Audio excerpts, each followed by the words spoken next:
Welcome to the motherfucking relay. We're covering today's top boxing news. Okay, we'll start with this. Another look at the upcoming Sandy Ryan versus Mikaela Mayer WBO welterweight title fight set to go down Friday, September 27th, late next month, at the Hulu Theater, well, the theater now, in New York. The implications. If Sandy Ryan wins, what if Sandy Ryan wins, successfully defends the WBO title, stays WBO welterweight champion? What would it mean if she beat Mikaela Mayer under these circumstances? That would be quite the feather in Sandy Ryan's cap because of what she would have had to gone through to do it. That she's a traveling champion, boxing on hostile territory under the rival promotional banner.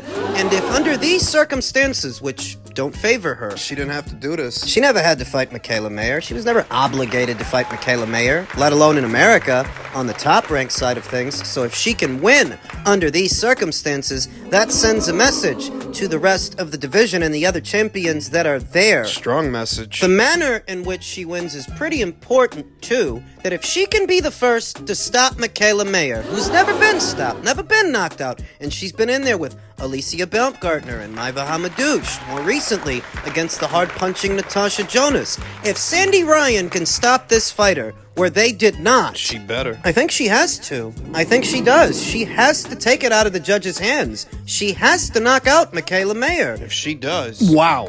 Just wow. it's really something. If she wins, If she doesn't, and Mikaela Mayer unseats her as WBO champion, beats her, it's actually a little bigger and a little better for Mikaela because that would open a lot of doors for Mikaela Mayer. unification matches with Lauren Price, Ivana Hapazin, Natasha Jonas, a rematch with Natasha that would now be for 2 alphabet titles instead of just one, and more doable fights, more feasible fights than if Sandy stayed champion because Sandy's with Matchroom. Those fighters are with Boxer, 2 of them. 2 of those champions. People at Top Rank and the people at Boxer have a decent working relationship to where unification matches between Mikaela and their fighters, their champions, are entirely doable. Between Boxer and Top Rank, but between Boxer and Matchroom, it is a little bit more complex because they don't get along as famously. Nope. If Mikaela wins, it opens a lot of doors, not to mention that would see Mikaela return to the Ring IQ pound-for-pound list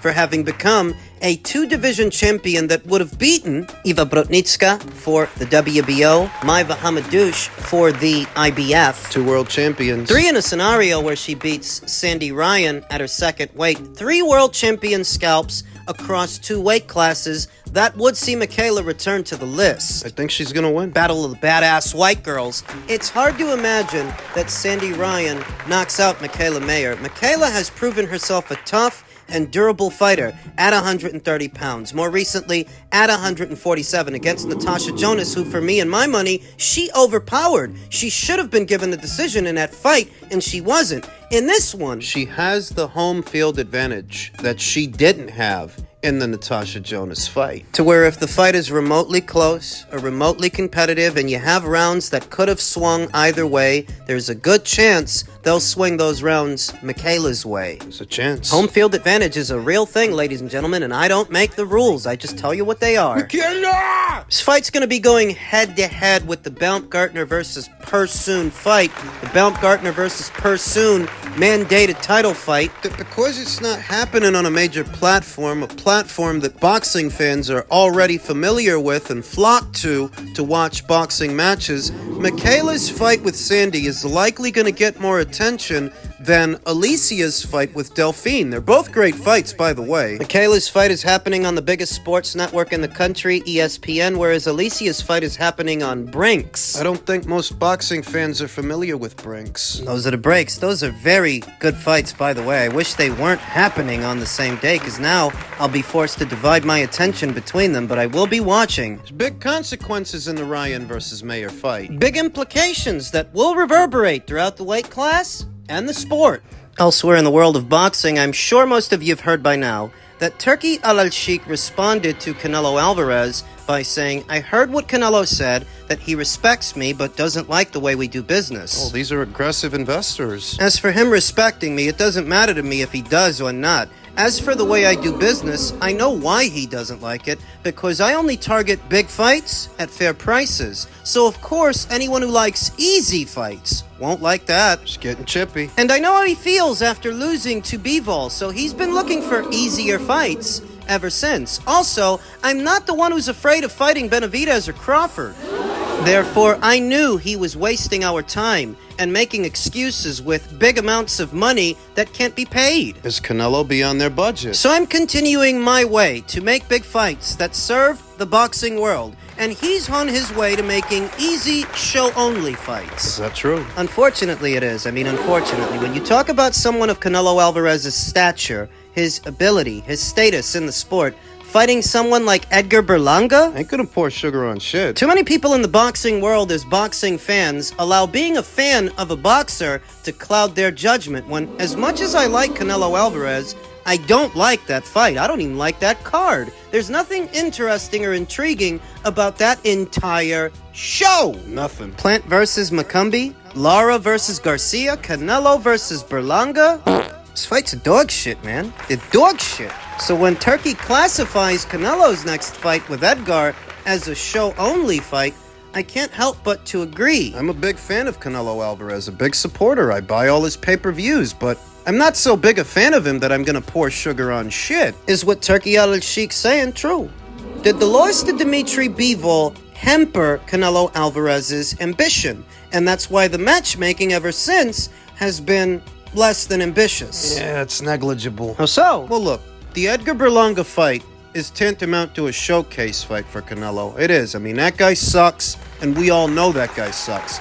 But the Gennady Golovkin trilogy, for example. I wouldn't say that, because Gennady Golovkin, even at the age that he was when Canelo fought him for a third time, that would still be the best guy on, say, Jaime Munguia's resume, if it were Jaime fighting him, or David Benavidez, if it were David fighting him, David Morrell, that even though Gennady Golovkin was up there in age, he was still a credible opponent. More credible than the guys that these other fighters are fighting. He only stops being credible because Canelo fought him. If anybody else would have fought him, it would have been alright, but because Canelo fought him, people want to complain. I think the same is similar for John Ryder. I think something similar applies to Jaime Munguia, to where if it were David Morrell versus Jaime Munguia, or David Benavidez versus Jaime Munguia, Edgar Berlanga versus Jaime Munguia, Christian Mabili versus Jaime Munguia, that anybody and everybody else at the weight could have fought the same Jaime Munguia that Canelo fought, and nobody would have complained. They wouldn't say it's not a credible scalp. It's only when Canelo fights him that it's not a credible scalp, and that I take issue with. That I have a problem with. Anybody else can fight some of the same guys that Canelo is fighting, and it would be perfectly alright. But if Canelo fights them, oh, now they're cherries. Now they're show-only fights. I don't look at it that way. The only fight I look at through that lens is the Edgar Berlanga fight. It's the one I can't defend. So in that way, when Canelo Alvarez ends up opposite the ring in Edgar Berlanga, instead of a David Benavidez, who by now he's got to know, there's more of a demand for a David Benavidez fight than an Edgar Berlanga fight. And this is Canelo. He does what he wants. He fights whoever he wants to fight. Whatever fight he wants to make, he makes. So if you end up opposite the ring in Edgar Berlanga and not a David Benavidez, it looks a certain way. You can like Canelo Alvarez till you're blue in the face. You can like him, you can love him. But the Berlanga fight's a piece of shit. It's garbage. And I can't defend it. I can't. It is damning. The problem between Canelo Alvarez and Turki Alalshikh is that where there are a lot of fighters who could really use his help, and he's providing that help and providing that to the fans, fights that would not otherwise be made, like Fury versus Usyk.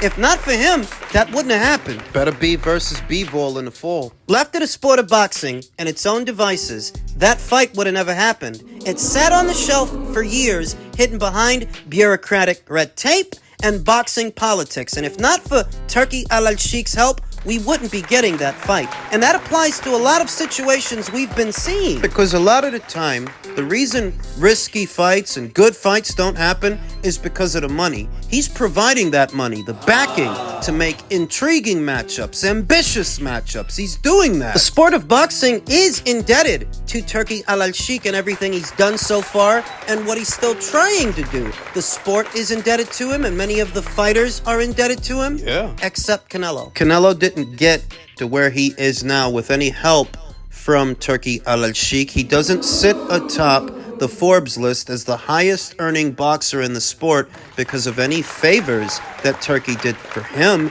And Canelo never asked Turki for anything. No, he never went to Turki and asked him for anything, any money or to make a fight. What he did do was respond that if what Turki wants to make is a fight between him and Crawford, that's going to run him $150 million. And if what he wants is a fight between him and David, that's going to cost him $200 million. Isn't that asking a lot? Isn't he pricing himself out? If it were someone else, I could see, but it's Canelo. He gets a lot of money. He gets a very big bag all by himself off his name alone. If it were another fighter, you can't expect Canelo Alvarez to ooh and ah the same way that these other fighters do that might need Turki Alalshikh's help. He's not going to do that. He gets a lot of money already. Then look at how you asked him. It was a little bit disrespectful to say that you're going to eat him in September next month, that your event is going to cannibalize his, when if it's your intention to go into business with him, that ain't really how you ask. You know that I've been saying, I get the impression Turki doesn't really like Canelo Alvarez. These are two very powerful men that are used to getting what they want. But when one of them wants something from the other, and it's not easy to get, It's gonna piss him off. because he's not used to that. This is a guy who managed to get both Eddie Hearn and Frank Warren to come to the table and play ball. No, that wasn't easy to do. Those guys have been on opposite sides of the aisle for years, but Turki made it happen.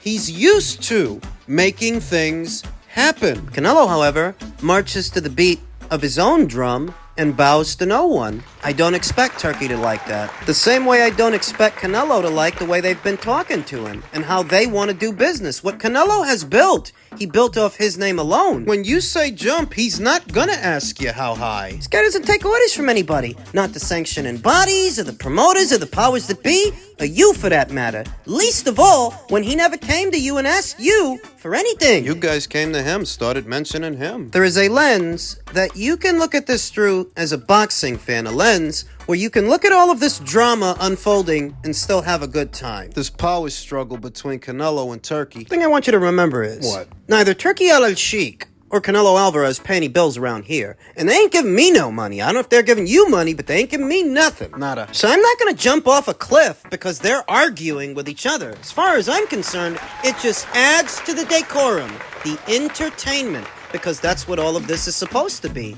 Entertainment. Entertaining. This is entertainment. You can like Canelo Alvarez, you can still support him, and you can still like what Turki Alalshikh is doing in boxing, because he's doing a lot in boxing. You're complaining that he made undisputed at heavyweight after 2 or so decades of not seeing an undisputed champion there? You're complaining that he made better B versus B-Vol? I'm not. I love what he's doing in boxing, but I don't expect Canelo Alvarez to bow. For better or worse, he doesn't bow to anybody. Bend the budge. You can respect that about him, or you can hold it against him, but it all adds to the entertainment. And that's all this was ever intended to be.